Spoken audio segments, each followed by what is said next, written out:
EQ 시대 자존감과 창의성을 키우는 좋은 부모의 마음 공감 대화.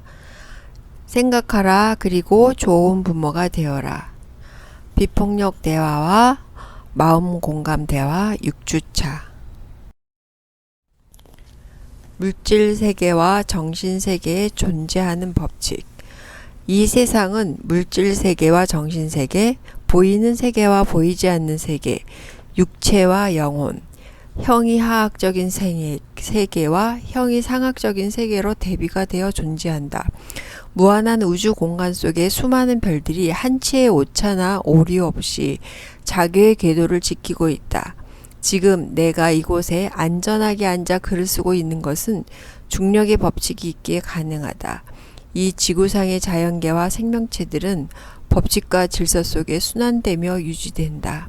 인류 역사 속에서 고대 문명이 일궈낸 거대한 건축물들, 현대의 100층이 넘는 빌딩들, 자부심 강한 건축가들에 의해 세워진 아름다운 건축물들은 완벽한 법칙과 질서를 따라 튼튼한 기초 위에 세워졌다. 그리고 그 기초가 되는 재료 또한 견고하다. 이렇듯 물질 세계는 완벽한 법칙과 질서를 바탕으로 안전한 기초 위에 세워졌다. 인간의 보이지 않는 정신세계 또한 완벽한 법칙과 질서를 바탕으로 안전한 기초 위에 세워져야 견고함을 유지할 수 있다. 법칙과 질서가 없는 정신세계는 무질서와 혼란 속에서 결코 아름다운 삶을 영위해내지 못한다. 정신세계를 이루는 재료는 생각이다. 생각들이 모여 정신세계를 구축한다. 건축물의 기초가 튼튼해야 하듯 정신세계 또한 기초가 튼튼해야 한다. 건축가가 튼튼한 기초 위에 법칙과 질서를 따라 아름다운 건축물을 지어낸 것처럼 좋은 생각이라는 재료를 가지고 법칙과 질서를 따라 견고한 기초 위에 안전한 정신세계가 구축되어야 아름다운 정신세계를 이루게 된다. 좋은 생각이란 어떠해야 하나? 본래 창조의 세계는 아름답다. 정신세계가 법칙과 질서 속에 아름답게 세워져야 행복한 삶을 구현해낼 수 있다. 정신세계의 기초를 이루는 재료인 생각이 좋아야 한다.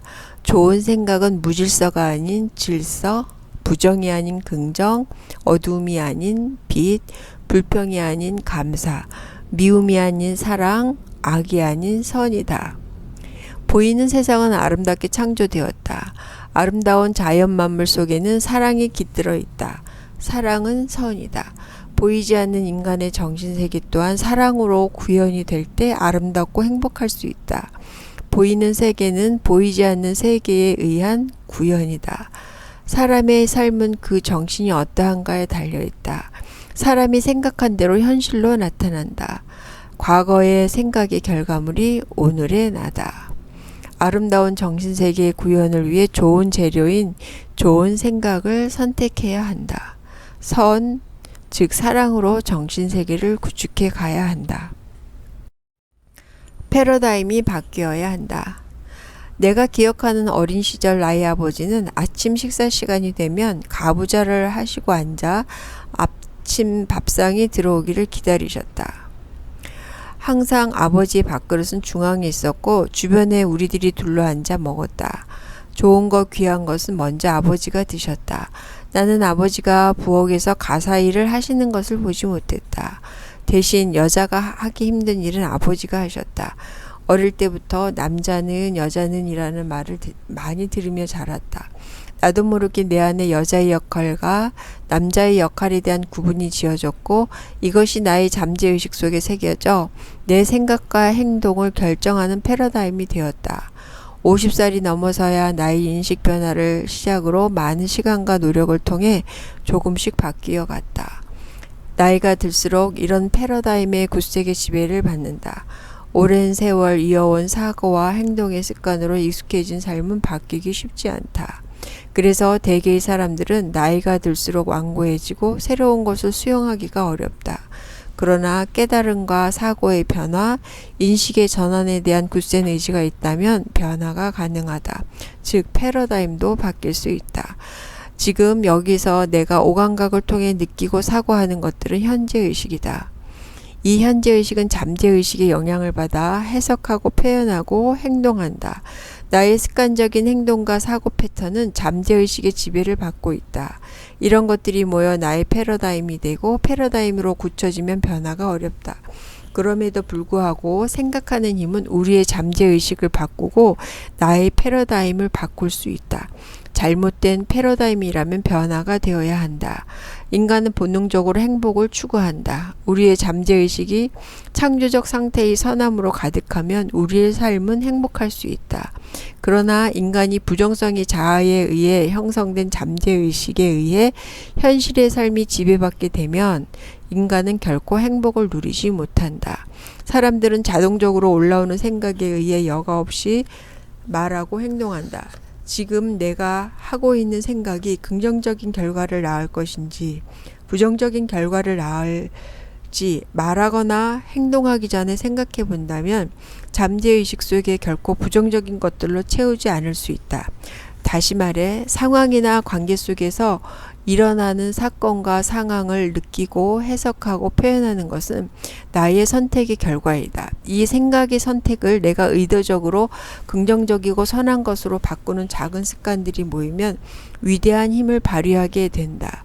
나의 패러다임은 선한 것들로 채워질 수 있다. 이런 생각들이 모여 그 사람이 된다. 현재의식은 잠재의식의 지배를 받고 잠재의식은 현재의 나의 사고의 습관들이 차곡차곡 모여 형성된다. 특히 감정을 수반한 현재의식은 잠재의식에 더 큰 영향을 주게 된다.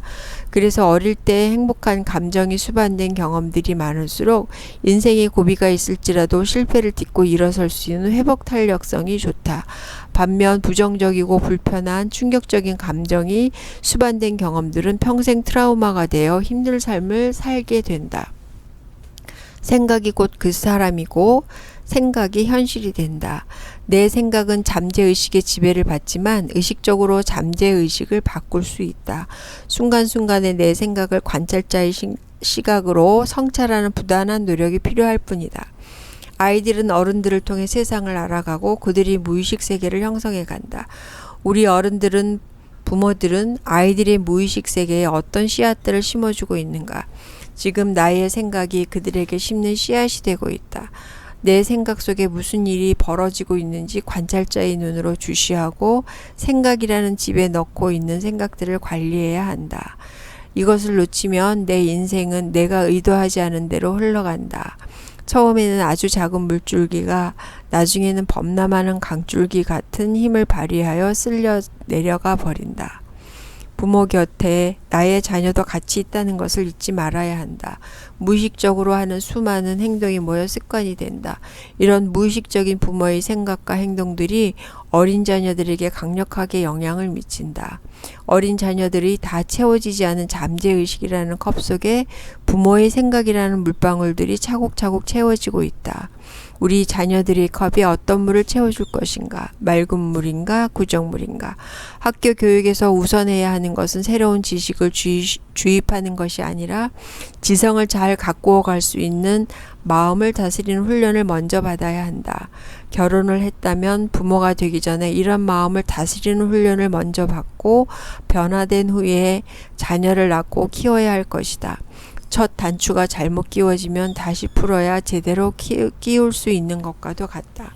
유전적인 대물림, 정서적인 대물림의 고리를 끊어내야 새로운 패러다임을 가질 수 있다. 잘못 형성된 나의 패러다임, 즉 잘못 형성된 생각 프로그램을 재편하겠다라는 인식에서 비롯된다. 지식보다 더 중요한 것은 자기 인식, 깨달음이다. 깨달음이 있어야 비로소 변화가 시작되기 때문이다. 마음이 부정적인 것에 흔들리거나 영향을 받지 않도록 지켜야 한다. 부모가 된 사람이라면 더욱 마음을 잘 지켜야 한다. 우리나라는 고유 유교 문화와 정신세계에 깊이 뿌리를 두고 국민 정서가 형성되었다. 그런 영향으로 가부장적이고 권위적인 가정의 문화 속에서 성장한 부모들은 자녀들의 감정을 억압하거나 무시하는 것을 당연시하고 자연스럽게 행하고 있다. 오늘날 현대 문명의 경제 부흥을 이룬 21세기를 살아가는 자녀들은 결코 적절하지 않은 문화이다. 자녀들에게는 결코 적절하지 않은 문화이다. 기술혁명이 있기 전에 그런 문화가 적절했고 부작용 없이 가능했다. 시대가 변했고 시대가 요구하는 인재상이 달라졌다. 이제는 생리적 욕구 충족을 위해 사는 것이 인생의 문제가 아니라 인간 본연의 잠재력을 어떻게 하면 잘 발휘하며 창조적인 삶을 살아가게 할 것인가가 자녀 양육의 키워드가 된 시대이다. 그 옛날의 패러다임으로는 이 과업을 이루어낼 수 없다. 이제는 새로운 패러다임으로 바뀌어야 한다. 패러다임은 바뀌어야 하고 바뀔 수 있다. 부모의 인식의 변화가 시작이다. 폭력 대화 대 비폭력 대화. 말은 생각의 표현이다. 말을 들어보면 그 사람의 생각이 어떠함을 알 수 있다.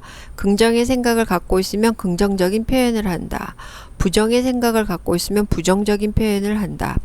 1년 전 막내딸이 셋째 아들인 오빠의 사업을 도와 6개월 정도 함께 일한 적이 있다.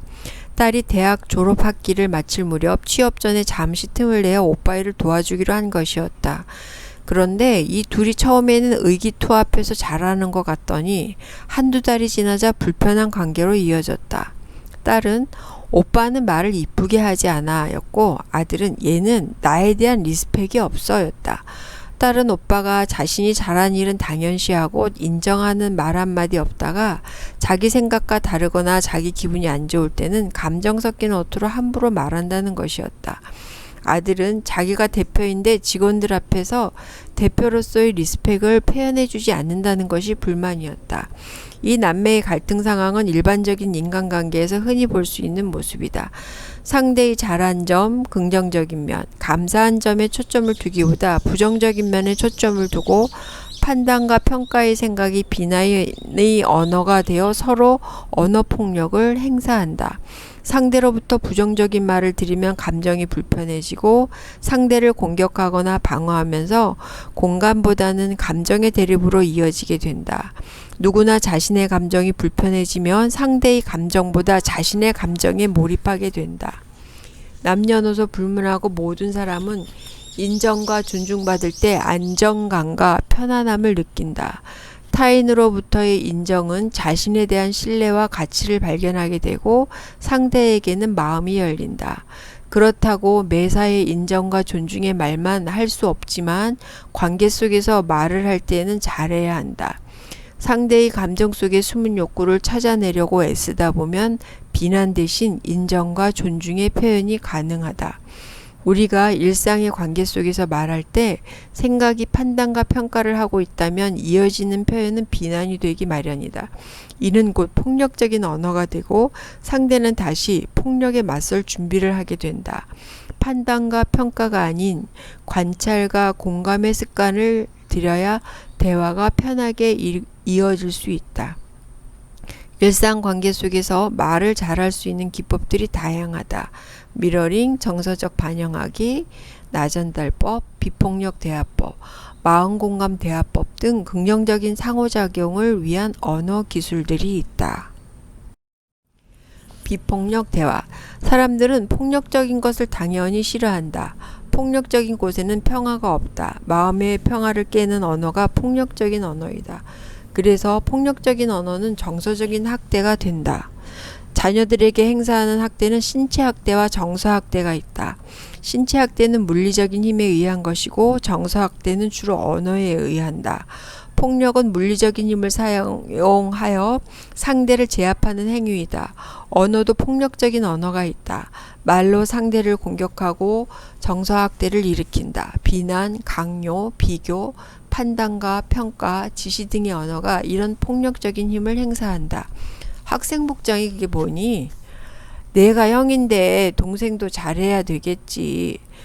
동생보다 잘해야 되겠지. 내가 그렇게 하니까 친구가 당연히 너를 우습게 보지. 이런 언어들을 우리는 쉽게 듣고 말한다. 이런 언어를 살펴보면 참 폭력적이다. 판단과 평가, 비교, 비난, 강요, 심지어는 수치심을 불러일으키는 언어들을 통해 상대를 공격하는 경우가 참 많다. 관계 속에서 이런 언어를 사용하면 불편한 관계를 이어가게 마련이다. 또한 매일 미디어를 통해 들려지는 뉴스는 주로 부정적이고 판단과 평가의 언어들로 이루어져 있다. 그렇다면 비폭력이란 어떤 언어일까? 사람들은 어떤 말을 들을 때 마음이 평화롭고 안정감을 느낄까? 사람들은 존중받을 때 안정감을 느낀다. 그리고 공감받으면 용기를 얻고 상대에게 마음을 열게 된다. 존중과 공감은 평화로운 대화의 핵심이다. 이런 핵심을 잘 인식하고 대화한다면 관계가 평화롭게 유지된다. 평화로운 관계, 공존을 위한 대화 기술로 마샬 로젠버그의 비폭력 대화법이 있다. 대화 기술이 부족하다는 것은 상대의 욕구를 알아차리지 못하거나 나의 욕구를 잘 전달하지 못하기 때문이다. 상대의 욕구보다 판단과 평가가 앞서게 되면 비난이 되고 폭력적인 대화가 되어 갈등의 관계나 단절이 일어난다. 단절이 아니라 서로가 연결되어야 관계가 평화롭게 이어진다. 비폭력 대화법의 핵심은 서로에 대한 공감이다. 상대에 대한 감정을 잊고 진정한 공감을 해 주어야 상대가 자신에 대한 감정을 알아차리게 된다. 비폭력 대화법으로 대화하려고 애쓰다 보면 심오한 정신세계를 경험하게 된다. 인간에 대한 긍휼, 사랑이 내 삶의 표면으로 올라온다. 내가 지금까지 얼마나 많은 판단과 평가 속에서 상대를 비난해 왔는지를 실감한다. 감정 속에 숨은 욕구를 찾는 것. 그래서 서로에게 연민의 마음을 갖는 것이 대화의 시작이 되어야 한다. 그래서 비폭력 대화법을 공감의 언어라고 한다. 비폭력 대화법으로 내 일상의 언어가 바뀌기 위해서는 많은 시간과 노력이 필요하다. 나의 무의식 세계의 패러다임으로 자리 잡은 판단과 평가의 습관은 쉽게 바뀌지 않기 때문이다. 사람들은 잠에서 깨어나면 자동적으로 생각을 한다. 눈에 보이고 들리는 모든 것들, 감각되는 것들에 대한 생각을 한다. 그 생각이 판단과 부정성의 평가로 발전하게 되면 비난으로 이어지고 이것이 관계 속에서 언어가 될 때는 폭력적인 대화가 된다. 대개의 사람은 누구나 폭력적이기보다 평화롭기를 바란다. 폭력적인 언어의 시작이 판단과 평가의 생각이라면 비폭력 언어의 시작은 긍휼과 연민의 마음이다. 그 사람은 항상 퉁명스럽게 말해서 그 사람과 말하고 싶지 않아 라는 말 속에는 비난의 마음이 있는 폭력적 표현이다. 그 사람의 마음속에 어떤 불편함이 느껴져 그와 대화하려면 조심스럽게 된다 라는 표현 속에는 긍휼히 여기는 연민의 마음이 느껴진다. 긍휼과 연민의 마음으로 상대를 대하다 보면 감정 속에 숨은 욕구를 찾기가 수월해지고 공감이 가능해진다. 서로 마음이 연결되어 평화로운 대화가 되고 폭력적인 언어가 되지 않는다. 이렇게 마음과 마음으로 연결되는 대화, 공감의 언어인 비폭력 대화는 가슴의 언어라고도 한다. 비폭력 대화는 삶을 존중하는 마음에서 시작되는 가슴의 언어로서 서로에게 있는 아름다움을 인식하게 한다. 판단과 평가에서 나오는 비판은 내면의 아름다움과 연결되기 어렵다. 느낌과 욕구에 귀를 기울이면 내면의 욕구를 들을 수 있다. 대개의 사람은 관찰 대신 평가를 쉽게 하고 즐긴다. 심지어 관찰한다고 하면서 평가한다. 평가 없는 관찰은 인간 지성의 최고 형태이다. 죄책감이나 수치감을 불러일으키는 표현, 비교, 강요 등의 언어도 폭력적이다. 이들 언어는 모두 옳고 그름을 내포하는 판단과 평가가 있기 때문이다. 비폭력적인 대화를 하기 위해서는 판단이 아니라 느낌과 욕구에 집중해야 한다. 또한 흔히 하는 실수는 판단과 느낌을 혼돈하고 느낌을 판단으로 표현하기도 한다. 그 사람은 게으르게 느껴져. 그는 이기적인 사람으로 느껴져. 이는 모두 느낌이 아니라 판단이다. 상대에 대한 판단이 일어나는 원인은 상대의 행동이지만 느낌은 전적인 나의 선택이다. 어떻게 느끼는가는 내가 그것을 어떻게 받아들이는가에 달려있기 때문이다. 그래서 내가 다른 사람을 판단하는 시간이 많을수록 나는 화가 난 상태로 살게 되는 시간이 많아질 것이다. 판단하는 대신 상대의 욕구에 초점을 두면 비난하지 않게 되고 화가 나지 않는다. 나의 느낌은 전적인 나의 선택이므로 느낌의 책임은 내가 져야 한다. 나의 느낌의 밑바탕에는 욕구가 있다. 나의 욕구를 잘 인식했다면 그 욕구를 잘 표현하고 구체적으로 상대에게 부탁하면 된다. 긍정의 언어로 명료하게 강요가 아닌 부탁으로 들을 수 있게 표현해야 한다. 나의 욕구의 인식과 표현뿐만 아니라 상대의 욕구도 인식하고 표현할 수 있어야 한다. 이를 위해서 상대의 삶을 존중하는 태도가 필요하다. 우리는 때로 존중보다 당연함을 앞세운 강요를 하게 된다. 부모라면 자녀를 위해 모든 것을 희생할 수 있어야 한다. 라는 표현은 우리가 뭐뭐 해야만 한다와 같은 강요를 요구하는 언어 또는 폭력으로 이어지게 된다. 비폭력 대화의 정신은 인간에 대한 깊은 사랑이다. 사람들은 누군가에게 조종당한다고 생각하면 그에게 저항하며 비판받는다고 생각하면 비난하거나 방어한다. 부부간의 남편은 아내로부터 조종당한다는 생각이 들면 남편은 아내에게서 멀어지고 싶어 한다. 아내의 말을 들어도 귀담아 듣지 않으려 한다. 자녀들이 어느 정도 성장하면 부모의 잔소리에 귀 기울이지 않는다. 잔소리는 자신을 조종하고 있다는 생각을 들게 하기 때문이다. 우리의 삶은 상대로부터 무엇을 얻어내려고 하는 것이 아니라 상대의 욕구를 충족하도록 연결되어야 한다. 사람은 이기적인 삶이 아니라 이타적인 삶을 살 때 진정한 행복을 누린다. 내가 고통받고 있을 때 누군가 내 느낌과 욕구에 귀 기울여 주는 사람이 있었나? 나는 누군가 고통받고 있을 때 그의 느낌과 욕구를 들어준 경험이 있는가? 공감은 상대의 느낌과 욕구에 연결하는 것인데 이를 위해서는 민감함이 요구된다. 느낌과 욕구에 연결되지 못하고 설득이나 강요, 비판이 들어가면 연결이 아니라 단절이 되고 폭력이 되는 것이다. 우리는 이제 언어의 패러다임 습관을 바꿔야 한다. 판단과 평가로 시작해서 나의 욕구에만 집중되었던 폭력적인 언어 대신 관찰로 시작해서 나뿐만 아니라 상대의 느낌과 욕구에 민감하게 집중하고 공감으로 연결되는 연민의 대화가 되어야 한다.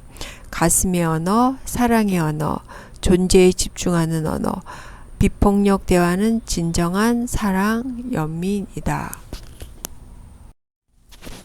마샬 로젠버그의 비폭력 대화법 MVC라고도 하는 비폭력 대화법은 4단계로 진행한다. 1단계는 상황을 관찰한다. 관찰은 최고의 지성이다. 그러나 대개의 사람은 살아온 세월만큼이나 관찰 대신 판단이나 평가한다. 그리고 이어 비난으로 이어지게 마련이다. 그래서 폭력적인 대화가 되어 관계의 갈등이나 단절을 가져오게 되는 것이다. 관찰은 있는 그대로 바라보는 것이다. 관찰한다고 하면서 평가를 뒤섞을 때 상대방은 이를 판단으로 받아들이기 쉽다. 평가와 관찰을 철저히 분리해야 한다. 평가가 섞이지 않은 명확한 관찰을 할 수 있어야 한다.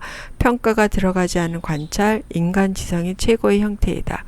그는 시간 개념이 없다라고 말한다면 이는 평가이다.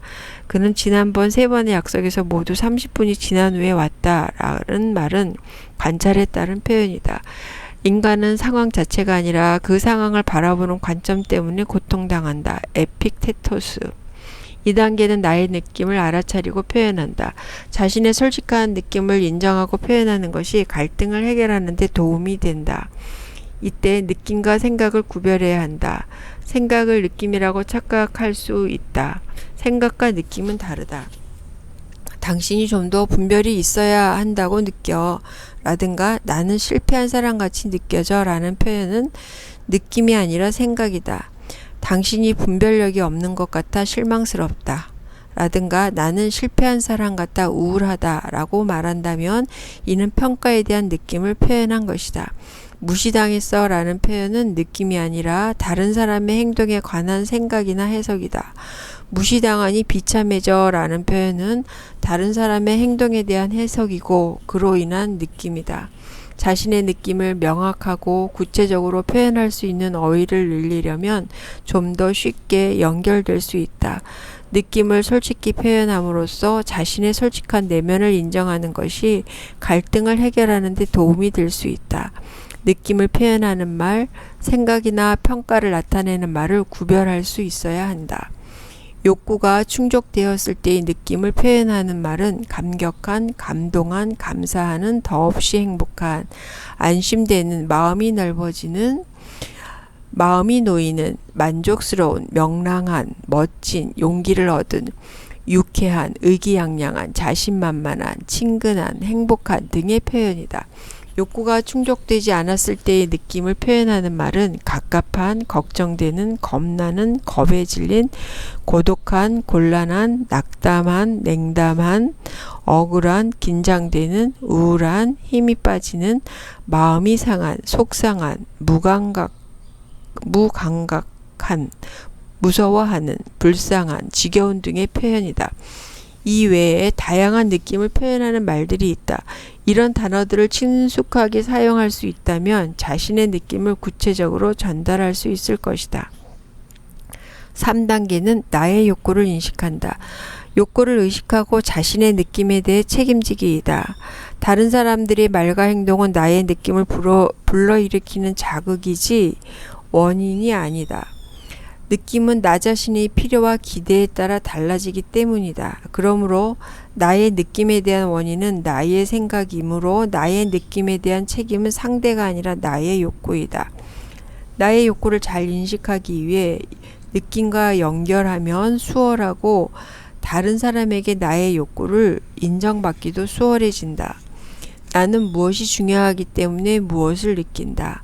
나는 약속 시간 지키는 것을 중요하게 생각하기 때문에 늦어지면 불안해져 라고 표현한다면 나의 욕구는 약속 시간을 잘 지키고 싶은 것이다. 나 자신에게 필요한 것, 내가 중요하게 생각하는 것, 즉 나의 욕구를 구체적으로 표현할 수 있어야 한다.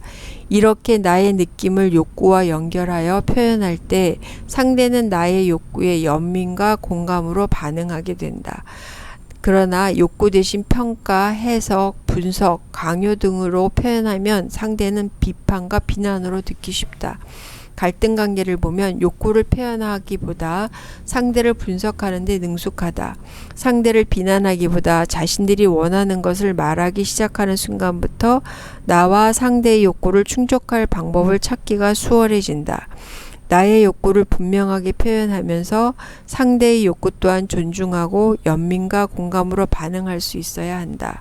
자신의 욕구를 소중하게 생각해야 다른 사람의 욕구도 소중히 여긴다. 마지막 4단계는 구체적으로 부탁한다.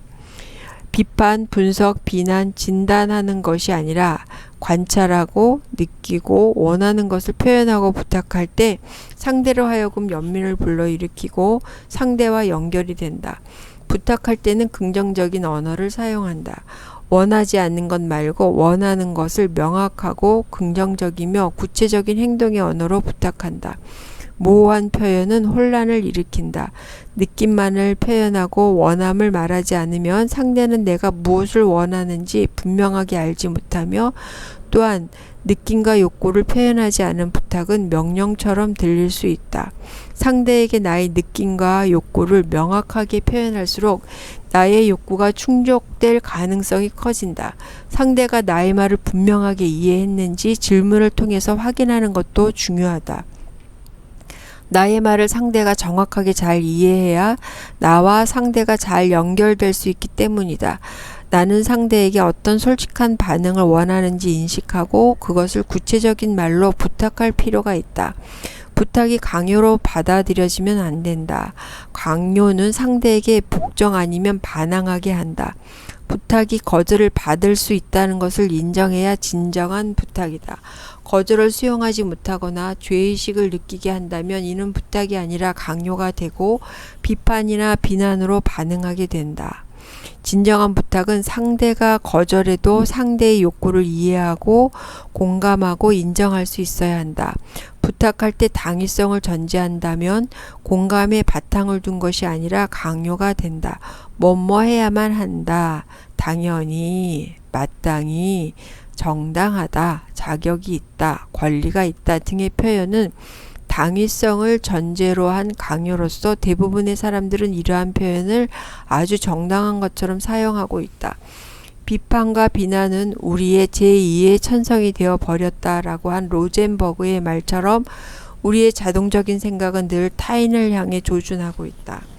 MVC는 솔직함과 공감의 바탕을 둔 연결, 연민으로 반응하는 관계 맺기 기술이다. 긍휼과 사랑은 연민의 마음을 갖게 한다. 모든 평화로운 인간관계는 여기서 출발한다. 사람들은 잠에서 깨어나 의식이 있는 동안 끊임없이 생각하게 된다. 그리고 관계 속에서 자동적으로 올라오는 판단과 비난의 생각들은 폭력적인 표현이 되어 일상에서 쏟아내곤 한다. 심지어 칭찬하는 말조차 판단과 평가가 되곤 한다. 판단과 평가를 내려놓고 나의 욕구와 상대의 욕구를 온전히 들여다보고 서로를 긍휼히 여기는 연민 속에서 서로의 마음을 연결하기란 쉽지 않은 작업이다. 그렇기에 우리는 관계 속에서 끊임없이 불화와 분쟁과 전쟁 속에 살아가고 있는 것 같다.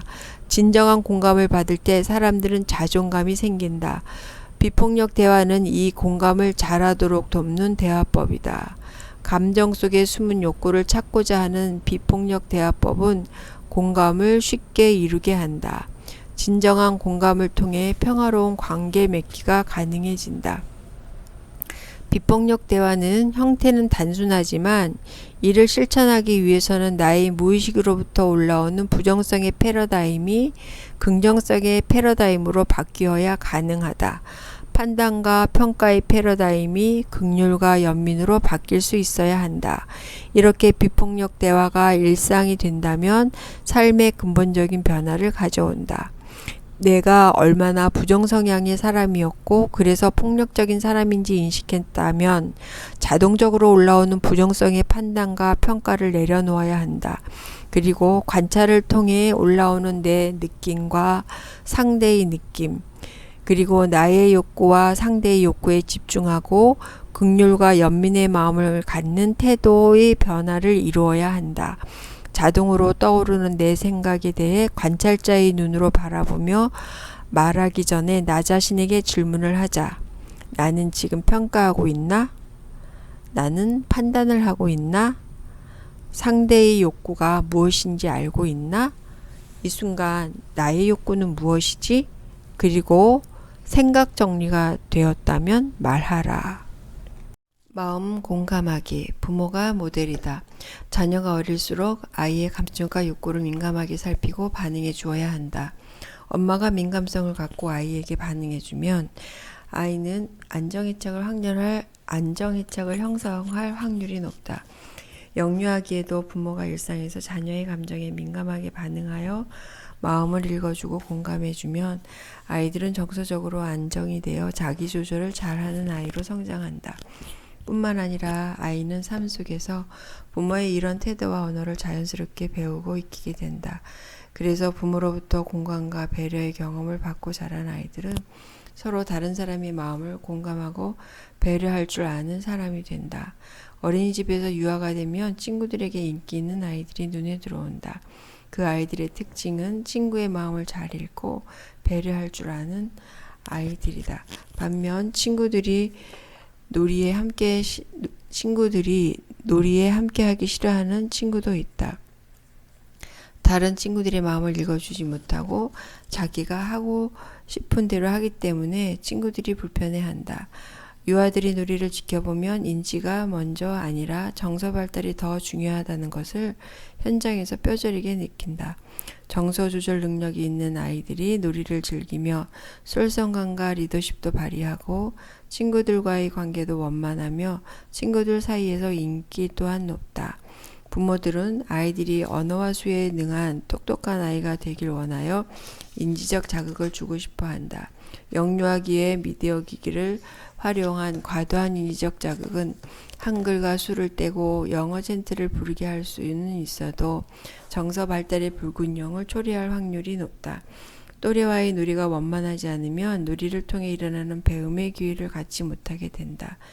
아이들은 놀이 속에서 배움과 창의가 자연스럽게 일어나게 되며 또래 간의 놀이를 통해 정서 조절 능력을 형성시켜 나가게 된다. 21세기가 요구하는 창의 인재로 키우려면 자기 조절을 잘하는 아이, 관계 조절을 잘하는 아이, 공익 조율을 잘하는 아이가 되어야 한다. 이는 모두 안정된 정서의 기반이 되어야 가능하다.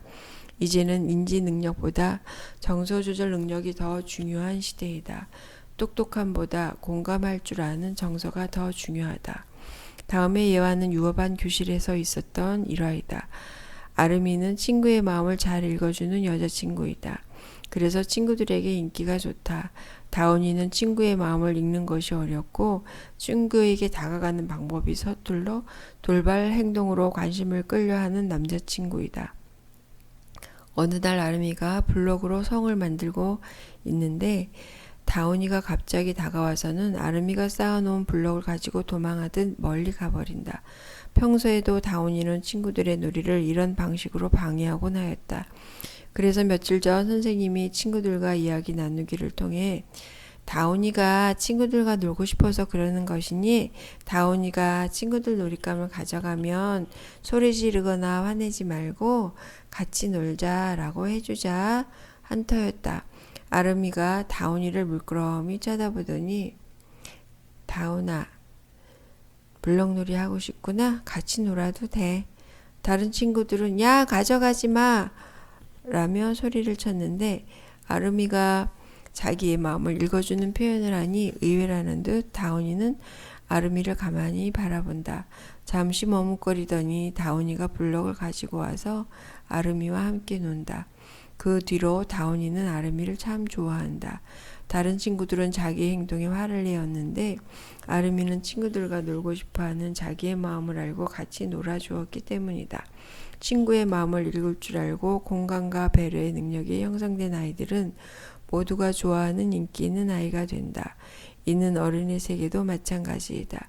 이처럼 유아기가 되면 또래 관계에 호불호가 생겨서 친구들이 서로 같이 놀려고 하는 아이가 있는가 하면 함께 놀이에 끼워주려고 하지 않는 유아가 생긴다. 놀이에 끼워주고 싶지 않은 친구는 주로 자기가 하고 싶은 대로 하거나 공격적인 아이들이다. 자기 정서 조절이 잘 안 되고 타인에 대한 공감 능력이 부족한 아이들은 친구들과 원만한 놀이가 이루어지지 못한다. 곧 놀이 속에서 일어나는 배움과 유익을 얻지 못하게 된다. 유아기의 아이들에게 아빠와 엄마의 말은 곧 법이다. 부모는 세상에서 가장 힘있는 내 편이기 때문이다. 어느 날 또래 친구들과 놀다가 상처가 나서 집에 왔다. 친구가 때렸다는 아이의 말을 들으면 부모는 화가 나고 속이 상한다.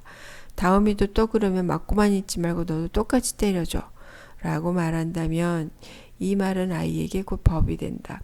폭력은 나를 보호하는 수단으로 사용하도록 허락받았기에 폭력 사용을 서슴지 않는다. 그러면 내 자식이 당하고 있는데 어떻게 할 것인가? 내 아이의 말만 듣고 판단하기보다 상대의 말도 들어보고 전후 상황을 파악해야 한다. 상대의 말을 들어볼 수 없다면 아이와의 대화를 통해 충분한 상황 탐색을 해야 한다. 상황이 파악되었다면 아이에게 상대의 감정과 아이의 감정을 물어봐 주는 것이 중요하다. 그 친구가 무엇 때문에 그랬을까? 그때 친구 기분은 어떨까? 이런 감정에 대한 질문, 상황에 대한 질문을 받으면 아이는 상대편의 마음을 생각하게 되고 무엇 때문에 그런 행동을 하게 되었는지 이해하기 시작한다. 너는 그때 기분이 어땠어? 아이도 자신의 감정을 인식할 수 있게 된다. 자녀에 대해 충분히 공감이 되었다면 뭐뭐 했구나 라는 표현을 해주면 아이는 비로소 마음의 평정을 찾고 생각할 준비가 된다. 그리고 열린 질문을 통해서 스스로 문제를 해결할 수 있도록 지원해 주면 된다. 다음에도 이런 일이 생기면 어떻게 할까? 아, 그런 방법이 있었네. 이렇게 아이 스스로 해결 방법을 찾았다면 아이는 자기 결정의 기회를 경험한 것이고 자율감과 책임감 있는 아이로 자라게 된다. 부모가 일상에서 자녀에게 늘 옳고 그름을 이야기하고 재판관이 되어 아이에게 지시하고 명령한다면 아이도 부모의 이런 모습을 닮는다. 그래서 친구들 간에도 정의로운 심판자가 되기도 하고 원망과 불평의 언어로 내가 먼저 그랬잖아. 너 때문이야 라는 말을 서슴없이 한다. 또래 관계가 원만하지 않아 놀이가 즐겁지가 않고 편가르기로 이어져 친구들과 갈등 관계에 놓이기도 한다. 가정에서 부모가 아이의 마음을 민감하게 읽어주어 자신의 감정을 잘 처리하고 조절할 수 있도록 지원을 해 주었다면 아이는 친구의 마음도 읽을 수 있는 능력이 생긴다. 엄마와 함께 친구들에게 줄 선물을 손수 만들며 나누는 경험을 한 아이는 나눔 속에서 얻는 기쁨과 행복의 의미를 안다. 좋은 것이 생기면 나눌 줄 알고 감사를 표현할 줄 아는 아이가 된다. 어릴 때 부모와 함께 봉사의 기쁨을 누려본 아이들은 약한 자를 돌아보는 기쁨이 무엇인지 생생하게 기억하고 살아가면서 그런 삶을 산다. 부모로부터 마음 공감을 받으며 자란 아이들은 자기 조율과 관계 조율을 잘하여 소통과 협업이 가능한 사람이 된다. 부모가 먼저 진심으로 마음 공감을 삶 속에서 실천하면 아이는 저절로 배운다. 자녀를 보면 부모가 보인다. 자녀는 부모의 뒷모습을 보며 자란다. 자녀의 똑똑함이 먼저가 아니다. 안정된 정서가 우선이다. 가정에서 부모의 언어와 삶은 아이들에게 고스란히 투영된다. 유아기 아이들의 언어 패턴은 부모의 언어 패턴을 담는다. 부모의 자녀에 대한 마음 공감은 공감과 배려가 가능한 마음 따뜻한 아이가 된다. 유아기 아이들의 인성은 부모가 만든 토양에서 이미 싹 틔우고 있다. 내 아이만의 행복을 바라면 내 아이는 다른 사람의 행복을 무시할 것이다. 먼저 모든 아이들의 행복을 바라면 내 아이는 그 안에서 저절로 행복하다. 다른 아이들이 내 아이의 삶에 부정적인 영향을 끼칠까봐 걱정할 것이 아니라 내 아이가 다른 친구들에게 어떻게 선한 영향력을 끼칠까를 고민해야 한다. 그래야 내 아이가 정말 건강하고 행복하게 기여하는 삶을 살게 된다.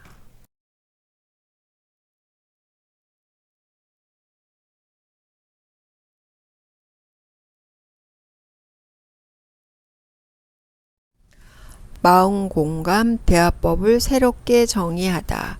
필자는 지난 10년간 어린이집 현장에서 존중을 기반으로 한 대화를 연구하고 실천해왔다. 이를 바탕으로 마음공감 대화법을 새롭게 정의하였다.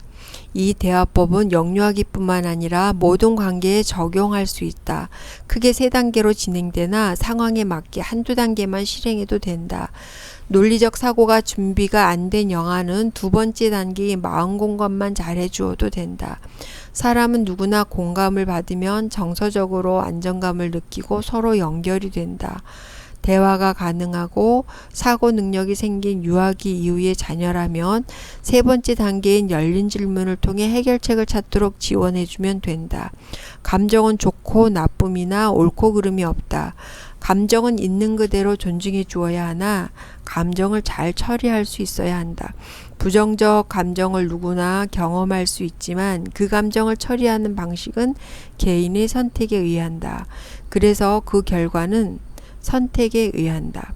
화는 누구나 날 수 있지만 화가 난다고 물건을 부수거나 남을 때리는 방법은 바람직하지 않다. 마음공감 대화법은 상대가 부정적 감정이 올라올 때 그 감정을 잘 인식하고 처리할 수 있도록 돕는 언어적 상호작용 기술이다. 상대의 부정적인 정서에 민감하게 반응하고 공감해주면 상대는 마음의 평정을 되찾고 스스로 행동을 수정하거나 문제 해결을 위한 시도를 하게 된다. 그러므로 일상에서 상대가 부정적 감정이 표출이 된다면 마음공감 대화를 통해 감정 조절 능력을 키울 절호의 기회로 삼으면 된다. 처음에는 익숙하지 않아 진행이 어렵지만 반복해서 훈련하면 나의 기술이 되고 평화로운 공존이 된다.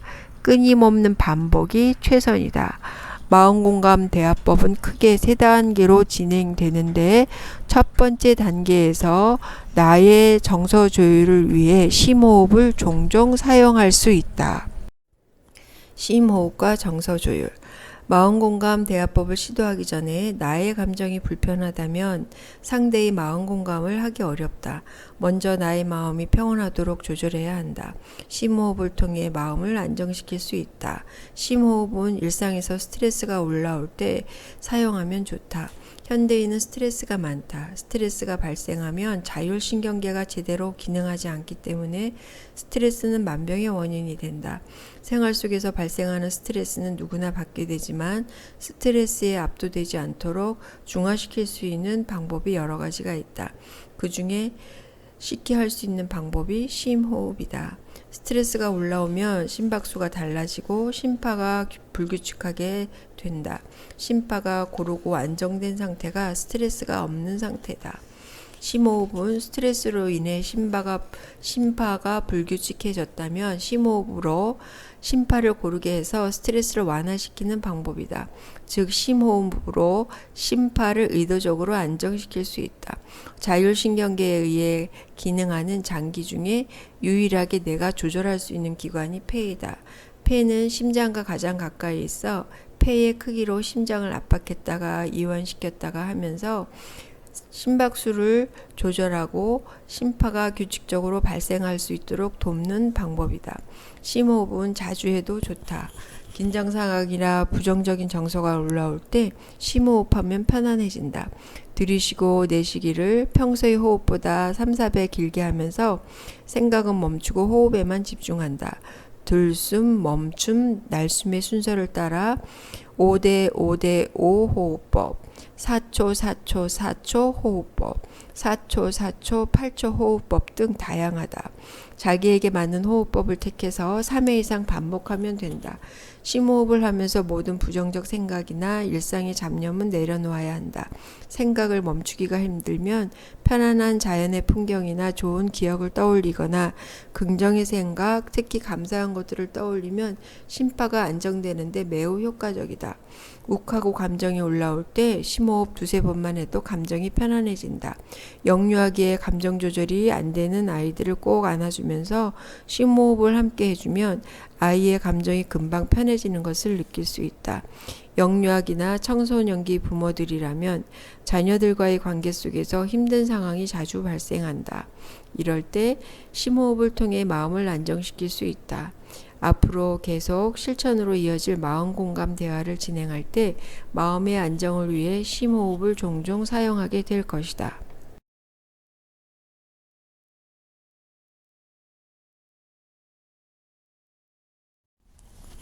마음 공감 대화법 진행 순서 시츄에이션 찬스 리슨 컴패션 퀘스천 서포트 첫 번째 상황 포착 시츄에이션 찬스 상대의 부정적인 정서 상황이 발생되면 감정 조절 경험의 기회로 삼는다. 역류학이라면 감정 조절 능력이 형성될 절호의 기회가 된다. 감정을 인식해야 처리할 수 있다. 감정 조절 능력을 경험한 아이들은 자신을 통제할 수 있다는 경험 속에 자존감이 형성된다. 이때 중요한 것은 마음 공감 대화를 할 나의 감정 상태가 편안해야 상대의 마음을 공감해 줄 수 있다. 나의 감정 상태가 부정적이라면 상대를 온전히 공감하기 어려우므로 마음 공감 대화를 진행하지 않는 것이 바람직하다. 마음 공감은 필요하지만 나의 불편한 감정이 올라온다면 심호흡으로 부정적인 생각과 감정을 긍정적으로 전환한 후 진행하는 것도 좋다. 심호흡은 나의 평균 호흡보다 천천히 하면서 숨을 크게 들이쉬고 내쉬는 것으로 시작하면 된다. 크게 한번 심호흡하면서 내가 지금 화가 나는구나. 무엇 때문에 화가 날까? 라고 나 자신에게 집중하고 물어보면 스스로 답을 찾는 과정에서 부정적 감정이 편안해질 수 있다. 내가 화가 날 때 나의 감정을 인식하는 것만으로도 감정 조절이 가능해진다. 상황과 여유가 된다면 함께 조용한 곳에 머무르며 심호흡해도 좋다. 이렇게 마음을 고요한 평정의 상태로 만들고 나서 다음 단계로 진행한다. 만약 심호흡을 해도 마음의 평정을 유지하기 힘들다면 마음 공감 대화는 하지 않고 그 자리를 뜨거나 침묵의 시간을 두는 것도 좋은 방법이다. 마음은 편안할지라도 경청과 공감을 진행하기에 충분한 시간적 여유가 없는 경우도 마음 공감 대화를 진행하지 않는 것이 좋다. 마음 공감 대화는 나의 감정이 평온한 상태에서 경청과 공감을 할 수 있는 충분한 시간과 남의 눈을 의식하지 않아도 되는 분위기가 마련되었을 때 진행하는 것이 좋다. 두 번째, 경청 공감, listen compassion. 무슨 일일까? 그랬구나. 상대의 부정적인 감정을 포착한 상태에서 마음 공감 기회로 삼았다면 지금 상대의 기분이 어떤 상태인지 질문을 통해 알아본다. 관찰을 통해 상황과 감정을 잘 탐색해야 한다. 기분이 안 좋아 보이는데 무슨 일일까? 정도의 추측성 질문을 통해 상대의 감정을 들여다볼 수 있도록 돕는다. 화가 많이 났구나 같은 표현으로 경청하기도 전에 상대의 감정을 이미 화가 많이 난 것으로 단정 지으면 상대는 나는 화가 났다로 자신의 상태를 규정짓게 된다. 공감이 되기 전에 상황만 보고 판단과 평가를 해서는 안 된다. 판단과 평가가 앞서면 공감이 어렵다. 충분한 경청과 공감이 된 후에 그래서 화가 났구나 라는 식의 표현이 적절하다. 경청 전이라면 화가 난 것 같은데 정도면 족하다. 상황을 파악하기 위해 사용하는 질문에 왜라는 단어보다 무엇이라는 표현이 더 적절하다. 왜라는 말은 문제의 원인을 알아내려는 시도가 있을 때 또는 논리적인 사고를 요할 때 사용한다. 영하기에는 논리적인 사고가 어려운 시기이므로 왜라는 말은 더욱 부적절하다. 무슨 일이니? 무엇 때문에 그래? 이런 질문을 받게 되면 추궁받는 느낌이 아니라 과정을 생각하게 된다. 질문하는 사람도 문제의 해결에 초점을 두기보다 과정을 이해하려는 의도를 갖게 된다. 경청은 온 마음을 다해 상대의 전 존재를 인식하려는 자세로 집중하여 듣는 것이다. 나의 마음을 열고 상대의 눈을 바라보며 집중해 주어야 한다. 동의가 되었거나 이해가 될 때 고개를 끄덕이는 리액션도 좋다. 경청하고 있다는 가장 좋은 리액션은 미러링이다. 상대가 한 말을 그대로 복사하듯이 다시 되돌려 주듯이 말하는 것이다. 미러링 해주면 상대가 내 말을 잘 듣고 있다라는 안도감과 존중받고 있다는 느낌을 갖게 해줄 뿐만 아니라 미러링하는 나 자신도 상대의 마음을 잘 이해하고 공감할 수 있게 된다. 때로는 상대가 말하고자 하는 요지를 잘 표현하지 못하거나 상대의 말을 다 듣고 나서 들은 내용의 핵심을 정리해서 다시 되돌려 말해줌으로써 내가 잘 이해했는지 확인하는 것도 좋다. 너의 말은 뭐뭐 했으면 좋겠다는 것이지? 이를 정서적 반영이라고도 하며 이렇게 상대의 의도를 확인해주면 상대는 자기 말이 잘 전달되었다는 생각이 들어 안심하게 된다. 공감. 충분히 잘 경청하여 상대의 감정을 잘 인식했다면 공감이 가능해진다. 상대의 감정에 대한 인식이 없이 일어나는 공감은 진정성이 없다. 공감은 이해가 아니라 상대의 마음과 같아지는 것이다. 옳고 그름이 아니라 상대와 하나가 되어주는 것이다. 공감이 되었다면 상대의 감정에 대한 타당성을 표현해준다. 감정은 좋고 나쁨이나 옳고 그름이 없다. 그 사람이 그렇게 느끼는 것은 그 사람의 감정이다. 상대의 감정을 판단하고 회피하거나 억지로 전환하려 하지 말아야 한다. 그래서 그렇게 화가 났구나. 그래서 속상했겠네. 나라도 그럴 것 같다. 그럴만하네. 자신의 감정에 공감을 받고 타당성까지 인정받게 되면 지원군을 얻은 것처럼 마음이 편안해지고 비로소 부정적인 감정은 해소된다. 욕구인식. 감정의 숨은 욕구를 찾아 표현해준다. 경청 후에 충분히 공감이 이루어지면 감정 속의 숨은 욕구를 찾기가 수월해진다. 욕구가 충족되지 않아서 부정적인 감정이 올라왔던 것이기 때문에 욕구를 찾아주기만 해도 부정적인 감정은 더 이상 힘을 내지 못한다.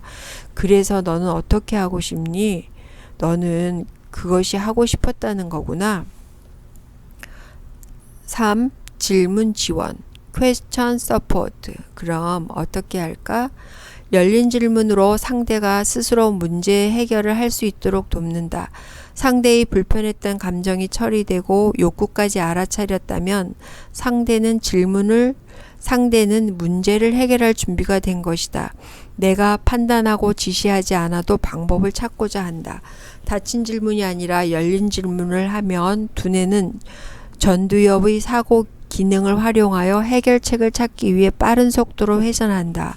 닫힌 질문은 예 아니오의 답을 요구하는 질문으로서 논리적인 사고를 요구하지 않지만 열린 질문은 논리적인 사고를 요구하며 문제 해결 능력을 키우게 된다.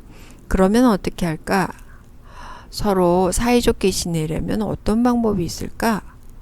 다음에도 이런 일이 생기면 어떻게 할까? 열린 질문은 상대가 스스로 방법을 찾게 도와준다. 그러나 지시나 명령을 하면 상대는 생각하지 않고 시키는 대로 따라할 것이고 성취감 또한 맛볼 수 없다. 지원, 지시나 명령이 아닌 해결 방법을 스스로 찾도록 도와준다. 공감을 통해 감정이 처리되었고 자신의 욕구를 인식했지만 적절한 제한과 한계를 주지 않으면 과도한 존중이 될 수 있다. 필요하다면 제한과 한계를 알려주고 대화를 통해 스스로 방법을 찾도록 돕는다.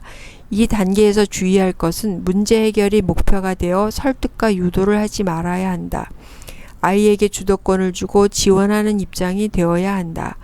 어린 시절부터 스스로 고민하며 찾은 방법으로 문제를 해결하는 경험이 성취감으로 이어지면 이런 경험들이 쌓여 자율과 책임감 있는 아이로 자라나 창의적이고 주도적인 학습 능력을 갖춘 아이가 된다. 청소년기 이전인 10살 전후에 주도적인 학습 능력을 갖추게 되면 청소년기에 자아정체감을 갖고 왜 공부해야 하는지를 알고 즐겁게 스스로 공부하는 아이가 된다. 자존감 있는 아이가 되어 주도적으로 삶을 개척해갈 준비가 된 것이다. 마음공감 대화법은 부정적인 정서 상황에서 감정을 조절함으로써 자존감이 형성되도록 돕고 스스로 문제 해결을 통한 자기결정의 경험은 창의성을 신장시킨다. 이 대화법은 남녀노소 누구에게나 적용할 수 있다.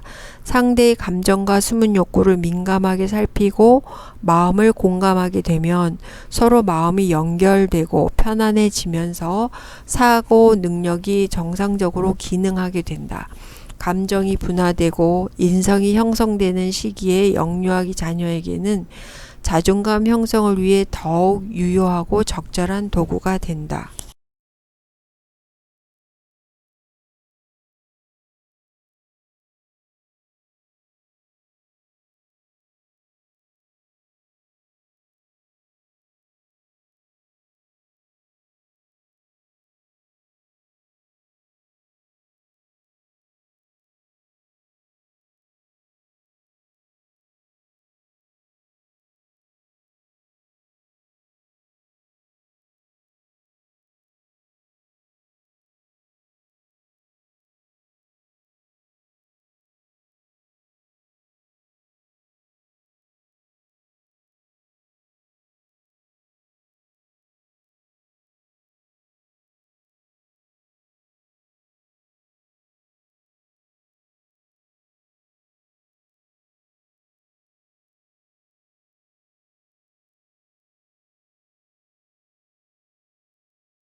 감정 속에 숨은 욕구 찾기. 나이 탓일까? 뒤돌아서면 내가 한 행동을 까맣게 잊을 때가 종종 있다. 어느 날 출근해서 바쁘게 일하고 있는데 남편이 불쑥 전화해서는 화가 난 목소리로 당신 인덕션을 켜놓고 가면 어떡해? 불날 뻔했잖아. 내가 항상 끄고 가라고 했지. 한다. 순간 나도 욱하고 화가 올라온다. 출근 전 남편의 아침 밥상을 차려놓고 나오면서 인덕션 스위치를 깜빡하고 끄지 않았던 것이다. 켜놓은 것을 기억하고 있었다면 당연히 껐을 것이다. 나도 알고 그런 것이 아니니 이해받고 싶은 생각이 올라오지만 남편은 큰일 날 뻔한 상황에 화가 났고 이렇게 화를 내야 내가 정신을 차릴 거라는 계산을 했을 것이다. 남편의 불만에 찬 목소리에만 집중했다면 격한 언장이 되기에 충분한 상황이었다. 그러나 나도 한마디 하고 싶었지만 놀라고 화가 난 남편의 감정에 집중하고 나의 감정을 잠시 뒤로 하기로 했다. 당신 놀랐겠다. 정말 나라도 놀라고 화가 났겠네? 라고 말하자 남편의 어투가 한결 부드러워지고 감정이 편안해지는 것이 느껴졌다. 상대의 격한 감정으로 인해 나도 격해질 수밖에 없는 상황들이 있다. 그럴지라도 그 순간에 나의 감정을 잠시 내려놓고 상대의 감정에 집중해보자. 상대가 저렇게 화를 낼 수밖에 없는 이유, 상대가 그토록 중요하게 생각하는 것에 함께 집중해보자. 그러면 나의 부정적인 감정은 힘을 내지 못하고 평화로운 공전이 이어진다. 공감을 잘 하려면 상대의 감정에 집중한 후 감정 속에 숨은 욕구를 찾아야 한다. 욕구를 알아차리지 못하고 말로만 하는 것은 상대에게 진정한 위로가 되지 않는다. 역지사지로 생각해보면 상대의 욕구를 알아차리기 쉽다. 상대를 긍휼히 여기고 상대와 하나가 되는 일체감을 느껴보아야 한다. 그리고 그 상황이 나로 인한 것이라면 잠시 나의 감정은 뒤로 하고 상대에게 집중해야 한다. 상대의 감정의 타당성을 인정하는 표현 한마디면 상대의 마음은 사르르 눈이 녹듯 녹아내리고 경직된 감정이 풀리는 것을 경험하게 된다. 사람은 누구나 존중받고 싶어하고 공감받으면 안정감을 느낀다. 자신의 감정의 타당성을 인정받으면 지원군을 얻은 것처럼 안심한다. 공감은 대개 뭐 했구나로 표현하고 감정의 타당성은 그럴만했겠네, 나라도 화가 났겠다와 같은 말로 표현한다. 감정의 타당성 표현은 공감이 전제된 표현이므로 공감보다 더 강한 효과가 있다. 그리고 말하는 나 자신도 진심으로 공감이 일어난다. 안전을 최우선으로 생각하는 남편의 욕구를 이해하고 나니 나의 이런 행동에 화가 날만 했겠다라는 생각이 들었다. 정말 나라도 놀라고 화가 났겠네 라는 말에 남편의 감정도 화가 나려던 내 감정도 평온을 되찾았다. 온유와 겸손의 사람. 사람은 온유하고 겸손한 사람을 좋아한다. 온유한 사람은 화를 잘 다스리는 사람이다. 화, 분노는 인간이면 누구나 느낄 수 있는 기본 감정으로서 좋고 나쁨이나 옳고 그름이 없고 누구나 자연스레 느낄 수 있는 감정이다. 다만 화, 분노의 감정을 처리하는 방법이 문제이다. 살다 보면 다양한 인간관계를 맺고 살면서 다양한 사람들을 경험한다. 어떤 사람은 일도 능력 있게 잘하고 책임감 있게 성실하게 잘한다. 그런데 이따금 버럭 화를 내곤 한다. 화낸 것 때문에 9가지 잘한 것을 다 쏟아버린 느낌이다. 늘 감사합니다를 입에 달고 살며 굳은 일도 말없이 잘하기에 정말 겸손한 사람인가 했는데 어느 날 소리를 고래고래 지르면서 상한 자존심을 달래느라 안절부절 못하는 모습을 보고 그럴 수 있지 하면서도 그 사람의 한계가 여기까지구나를 인식하게 된다. 감정이 올라올 때 건강하게 잘 처리하지 못하고 억압해 놓았던 것들이 마치 물밑으로 꾹 눌러 놓은 풍선처럼 있다가 손을 놓으면 수면으로 푹 쑥 올라오는 것과 같다. 그래서 감정이 생길 때 잘 처리하는 것이 중요하다. 사람의 성내는 것이 하나님의 의를 이루지 못한다. 야고보서 1장 20절. 화를 잘 내지 않고 마음을 잘 다스리는 성품을 온유라고 한다. 화를 잘 참는 것이 아니라 화를 잘 내지 않는 사람이다. 화를 내지 않는다는 것은 화가 났을 때 자신의 감정을 바로 인식하고 잘 처리하기 때문이다. 반대로 화가 난 감정을 잘 처리하지 못하면 감정의 지배가 되어 사고 기능이 약화된다. 감정대로 말하고 행동하다가 나중에는 제대로 사고가 기능하면 후회하게 된다. 그래서 감정이 난 순간을 잘 포착하고 인식해서 처리해야 한다. 나 화가 났구나. 무엇 때문에 화가 났지? 그렇구나. 그래서 내가 화가 났구나. 그러면 어떻게 할까? 어떤 방법이 있을까? 이렇게 나 스스로에게 질문하면 답을 찾고자 애쓰는 가운데 화가 난 감정이 인식되면서 부정적인 감정은 점점 힘을 내지 못하고 대신 사고가 제대로 기능할 수 있게 된다. 상대방이 나를 화나게 한 상황이라면 그럴 수 있지 라고 표현해보고 심호흡을 하면 순식간에 감정이 쑥 내려간다. 물론 그럴 수 있지 라고 생각할 수 없는 상황도 있다. 3주차의 부정적인 감정 다스리기 참조. 겸손은 교만의 반대말이다. 사람들은 교만한 사람을 싫어하고 겸손한 사람을 좋아한다. 교만한 사람은 끊임없이 판단과 평가를 한다. 겸손한 사람은 분별은 하되 함부로 판단과 평가를 하지 않는다. 판단과 평가를 함부로 하지 말아야 한다. 사람에 대한 판단과 평가는 심판자의 역할이다. 진정한 심판은 죽음 앞에서 창조자만이 할 수 있다. 그러니 감히 내가 누군가를 심판할 수 없다. 이스라엘에서는 간음하면 돌로 쳐 죽이는 형벌을 내린다. 어느 날 간음하다 현장에서 잡힌 여인을 광장에 끌어다 놓고는 유대 사람들이 돌로 쳐 죽여야 한다고 했을 때 예수님은 그들에게 죄 없는 자가 먼저 돌로 치라고 하자 단 한 사람도 남지 않았다. 나 자신도 심판의 대상이므로 판단과 평가는 나의 영역이 아니다. 관계 속에서 자동으로 올라오는 대부분의 생각들은 판단과 평가이다. 그것이 부정적인 생각에서 기인하면 비난으로 이어진다. 그렇게 되면 관계는 힘들어지고 자기 삶 또한 행복할 수가 없다. 판단과 평가가 내 머릿속에서 머리를 들 때 그럴 수 있지 라고 생각하면 판단과 평가의 생각은 더 이상 힘을 내지 못한다. 내 생각이 있는 것처럼 상대만의 생각이 있다. 나의 기준으로 상대의 생각과 행동을 판단해서는 안 된다. 내 생각에 상대가 반드시 동조해 주어야 하는 것은 아니다. 온유하고 겸손한 사람은 판단과 평가 대신 사랑을 품은 사람이다. 나도 모르게 욱 하고 올라오면 그럴 수 있지 라고 해보자.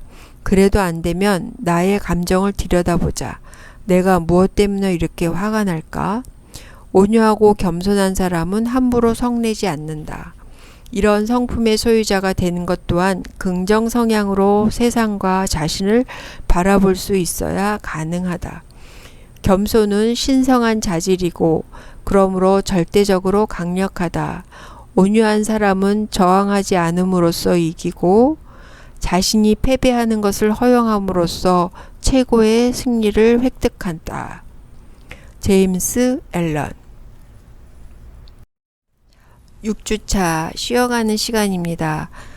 이번 주차 핵심 실천은 비폭력 대화와 마음 공감 대화하기입니다.